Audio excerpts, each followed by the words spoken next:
Visakha airport లో వాణిజ్య విమాన సేవలు నిలిపివేయనున్నారు. విశాఖ నుంచి ఢిల్లీకి బయలుదేరింది చివరి ఇండిగో విమానం.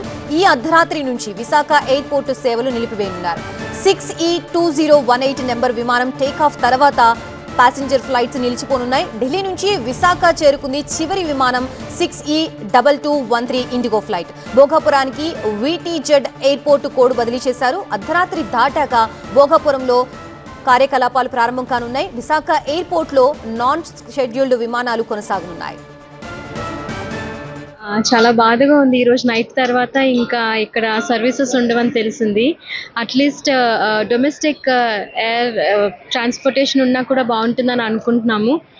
టు చెన్నై అండ్ బెంగళూరు, హైదరాబాద్, విజయవాడ వరకు కూడా. అంటే ఇంటర్నేషనల్ ఎయిర్పోర్ట్ ఉండడం తప్పు కాదు, కానీ డొమెస్టిక్గా ఉంటే లోకల్గా ఇక్కడ నుంచి ఆపరేషన్స్ ఇంకా కంటిన్యూ చేస్తే బాగుంటుందని అనుకుంటున్నాం. ఎందుకంటే ఆల్మోస్ట్ 50 years నుంచి ఇక్కడ ఎయిర్పోర్ట్ ఉండడం చాలా అనుబంధంగా అనిపించడం ఏంటో చాలా బాధగా ఉంది. ఇక్కడ ఎయిర్పోర్ట్ ఇంకా రేపటి నుంచి ఇక్కడ నుంచి ఉండదు అని తెలుస్తుంటుంటే. Great experience. We had this last flight to Vizag airport, and from tomorrow onward I think Bhogapuram will be operational.